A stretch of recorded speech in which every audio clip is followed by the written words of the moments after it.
Bonjour à tout le monde. Aujourd'hui, c'est le 7 novembre 2025. Est-ce que c'est une date importante? Ça dépend pour qui. D'abord, le marché boursier n'est pas très favorable, donc c'est pas intéressant de regarder le marché ce vendredi. Mais il faut dire que le marché a tellement monté depuis des mois que finalement, s'il fait un petit recul de repos, c'est normal.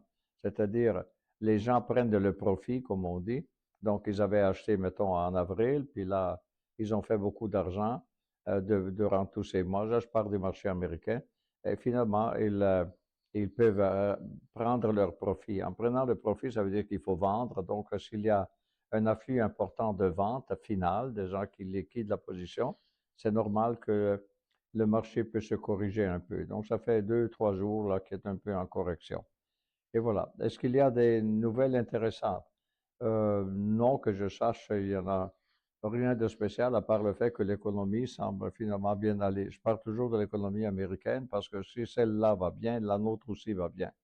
On n'a pas deux économies différentes, c'est-à-dire si les États-Unis ne vont pas bien, nous, on ne peut pas dire que pour nous, tout est bon. C'est le contraire, ça va être exactement comme les États-Unis.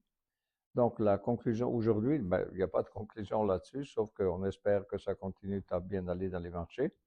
Mais juste pour dire, aujourd'hui, donc, c'est le 7 novembre, et qu'est-ce qu'il y a? Non, vous savez que dans 4 jours, on fête le 11 novembre. Ben, fêter, finalement, on respecte le 11 novembre.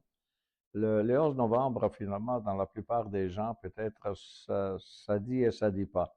Mais moi, je viens de la bourse et je vais vous dire, à la bourse de Montréal, quand c'était le 11 novembre, tout le trading s'arrêtait pour une minute entière. Et puis après ça recommençait. Et ça s'arrêtait à 11 heures parce que la paix de la Première Guerre mondiale s'est faite, semble-t-il, le 11 novembre de l'année 2018. C'est ça. Mais c'est surtout l'idée du 11 novembre. Donc, après, c'est arrivé, comment dire, pas la mode, parce qu'on ne peut pas parler de mode, mais la tradition de mettre la fleur finalement sur notre habillement. Et voilà. Donc, aujourd'hui, de quoi on va parler? On va parler de la classification type du commerce international. C'est beaucoup de choses, mais qu'est-ce que ça dit au juste? D'abord, ça vient de l'ONU, imaginez. C'est l'ONU qui fait ça. Et on est habitué à voir l'ONU qui finalement semble ne faire pas grand-chose. Et puis finalement, on l'a tellement critiqué cette ONU, et peut-être c'est très juste de le critiquer, mais pour cette affaire-là, c'est bon. Et puis voilà. Donc, qu'est-ce que c'est la classification de type du commerce international? Donc, le CITC, mais ça c'est en anglais. La page suivante, il va vous dire c'est quoi, qu'est-ce que c'est. Donc, c'est un outil essentiel pour analyser le commerce mondial. C'est un standard clé pour les statistiques commerciales. C'est-à-dire toute la marchandise qui est importée et exportée est mise, cataloguée en quelque sorte avec des normes. Donc, ça permet, par exemple, un cas typique, par exemple, la France exporte le fromage, je ne sais pas, camembert, mais on ne peut pas dire, ah, fromage camembert ici. On va dire un certain numéro, plus un autre numéro, plus un autre qui veut dire camembert. Ça permet de faire des statistiques, c'est ça que ça veut dire. Et par exemple, à penser les Suisses qui font beaucoup de lait, et avec ce lait, parce que le lait des vaches suisses apparemment est le meilleur lait au monde, et puis, avec ça, qu'est-ce qu'ils font? Bon, ils font du fromage. Et puis, ils font aussi ils l'accompagnent pour accompagner le chocolat, faire le chocolat au lait, comme on dit, et tout ça. Bon, mais lui aussi, ça porte un code, ça porte enfin, tout ça. Donc, définition de la SITC. La CITC, c'est donc Standard International Trade Classification. C'est ça que ça veut dire. Ou classification type, parce que classification type, ça veut dire standard du commerce international. C'est donc un système de classification des biens pour les exportations et les importations. Donc là, vous voyez comment on s'en va vers ça.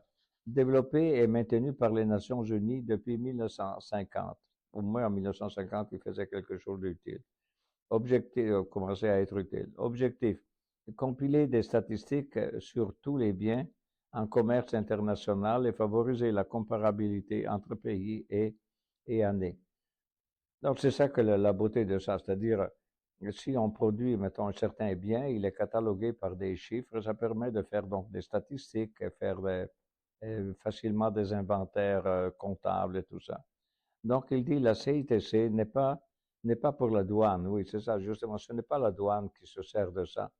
Et la douane a un autre système. Mais se sert, donc le CITC sert pour l'analyse économique, essentiellement voir les importations, les exportations de marchandises, par exemple, la machinerie lourde, par exemple, je parle les voitures d'un pays à l'autre, etc. Et si on va à la page 4, il vous dit, il y a une historique des révisions. Justement, vu que la société évolue, que l'économie évolue, les produits évoluent, changent, finalement, donc il y a une évolution de cette CITC. Donc la première version date de 1950. Ensuite, il y a d'autres. Cette page, je vous montre les révisions qui ont été faites. On a la dernière mise à jour. La révision 4 est adaptée aux technologies récentes et à l'importation économique actuelle des biens. Donc, parce qu'aujourd'hui, il y a beaucoup de choses électroniques finalement. Donc, il faut tenir compte de ça. On n'avait pas ça en 1950. Vous savez, si moi j'écrivais à ma femme, il fallait que je pouvais pas envoyer un courriel là, ou ça, il y avait rien de tout ça. Il fallait vraiment utiliser la poste et puis à l'intérieur de la poste, utiliser aussi peut-être un timbre ici par avion. Parce qu'apparemment, par avion, ça allait plus vite que par la poste ordinaire. C'est ça le monde ancien de 1950. À présent, il est recommandé par la Commission de statistique des Nations Unies. Donc, c'est dans ce sens-là, c'est eux qui le font. Et c'est bien. Donc, à la page suivante, vous avez exemple de secteurs clés. Par exemple, vous avez structure de la classification, la hiérarchie de la CITC. Ça, c'est la révision 4. Donc, vous avez regardé le niveau 1, 10 sections principales de 0 à 9, comme par exemple 0 égale produit alimentaire, 7 machinerie. Le niveau 2, 45 groupes avec par exemple 0,1 qui veut dire viande et abats comestibles. Ensuite, vous avez des 126 sous-groupes. Ensuite, le niveau 4, c'est plus de 3000 en tête de base. Il est basé sur le matériau de production, stade de transformation, pratique de marché, importance dans le commerce mondial. Finalement, la structure reflète l'économie réelle et pas seulement celle de biens bruts. Donc, c'est vraiment, a pris une importance énorme, finalement, ce concept. Si vous regardez à la page suivante, c'est-à-dire à la page 6, il y a un tableau qui donne des exemples de sections clés. Par exemple, si on appelle la section 0, la description, c'est produits alimentaires et animaux vivants. Et des exemples sont donc les viandes, le lait, les céréales. Donc, si vous avez le niveau 2, c'est matières premières inaltérées, et c'est donc les minerais et les bois bruts, par exemple.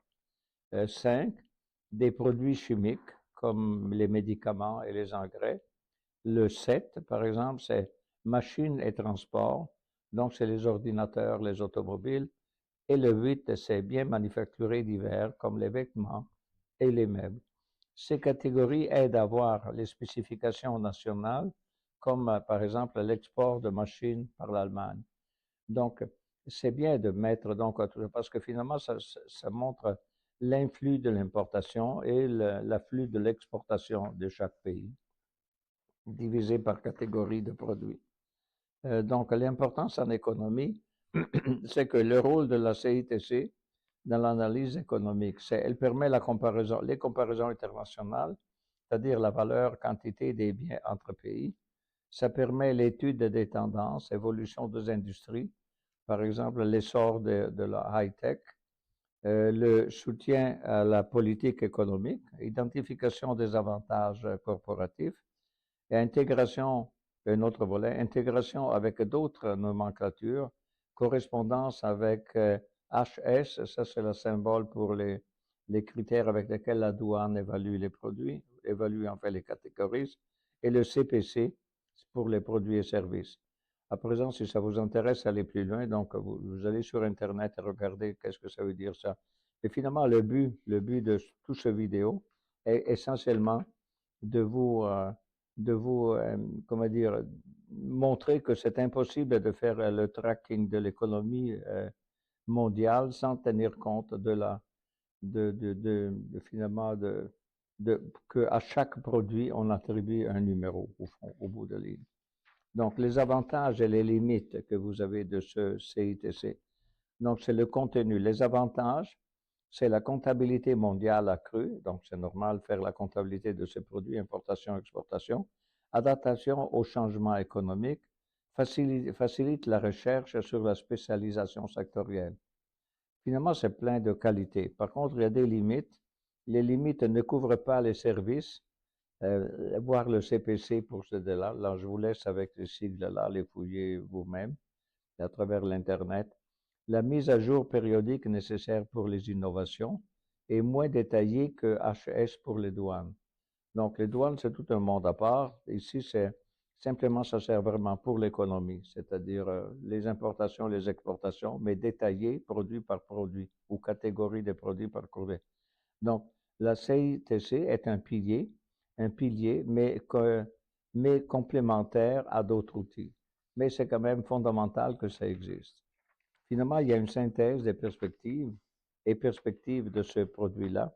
Donc, la CITC est un standard de l'ONU indispensable pour décrypter le commerce mondial, ça on l'a dit. L'utilisation, ça permet de faire l'analyse économique, les politiques commerciales, les recherches. Ça permet, si vous voulez, à M. Trump de dire les tarifs qu'il met, pourquoi il met les tarifs là, et pour quels produits. Donc, les ressources, donc c'est le site de l'ONU, et vous avez aussi le site de l'OEC, c'est-à-dire le World, enfin le mondial, le OEC World. Ces deux-là, site UNSD, entre parenthèses, vous avez comment dire, le site Internet comme tel, l'adresse Internet, et la même chose pour le OEC avec .word, et pour les données interactives. Eh bien, c'est tout, voilà.